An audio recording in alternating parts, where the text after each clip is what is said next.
Après, il y a 3 piliers vraiment indispensables pour développer la pratique de la méditation, des choses sur lesquelles on doit aussi fonder sa pratique.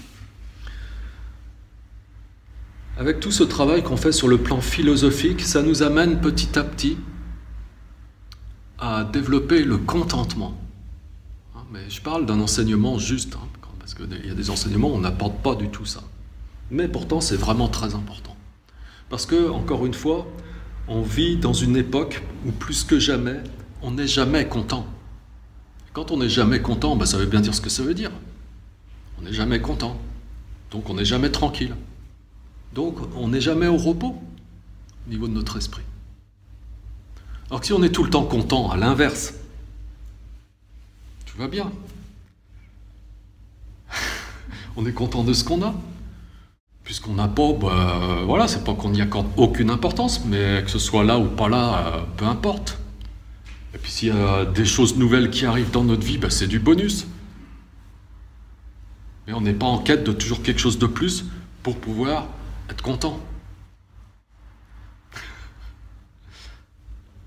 Donc prendre une habitude de ne plus courir sans arrêt après quelque chose de plus, quoi.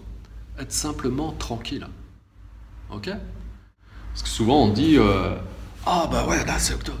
vivement Noël, qu'on passe un bon moment en famille. Et puis après, vivement février, qu'on puisse aller en Inde, ce sera génial et tout. Puis après, vivement, une fois qu'on a passé, vivement l'été, ouais, parce que je vais me payer telles vacances et tout. Ah, puis vivement le mois de septembre, qu'on reprenne le yoga, etc., etc., etc. Voilà. Et bien souvent, on est comme ça en permanence. Ça n'arrête jamais, c'est tout le temps comme ça. Il y a toujours quelque chose où c'est comme si le bonheur, on n'arrivait pas à l'attraper, il est toujours un temps d'avance comme ça. Et nous, on court après. Et on veut toujours aller plus loin, être à plus loin. Ici, on n'est pas bien. C'est comme si on était pressé d'aller au cimetière. Sachant que de toute façon, on va y aller, donc il n'y a pas à s'inquiéter. À un moment ou un autre, on ira. Non, mais c'est... Voilà. Et tout ça, c'est du raisonnement. Okay ? Donc, être content. On appelle ça les jambes de la méditation. Après, le corps même de la méditation, ce qui caractérise la méditation, c'est-à-dire, vraiment, on pourrait dire, c'est le synonyme de la méditation, c'est développer l'état où on est présent à ce qui nous est donné de vivre là, maintenant, c'est-à-dire on n'est pas distrait. On appelle ça l'état de non-distraction. Ça, il faut être attentif à développer ça, petit à petit. Mais encore faut-il développer l'attention et savoir comment s'y prendre.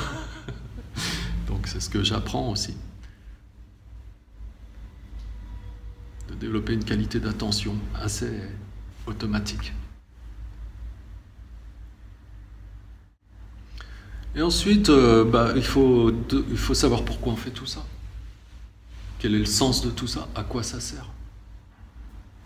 Et vers quoi se tourner, justement, pour pouvoir cheminer et avancer vraiment sur ce chemin, de manière juste. Okay.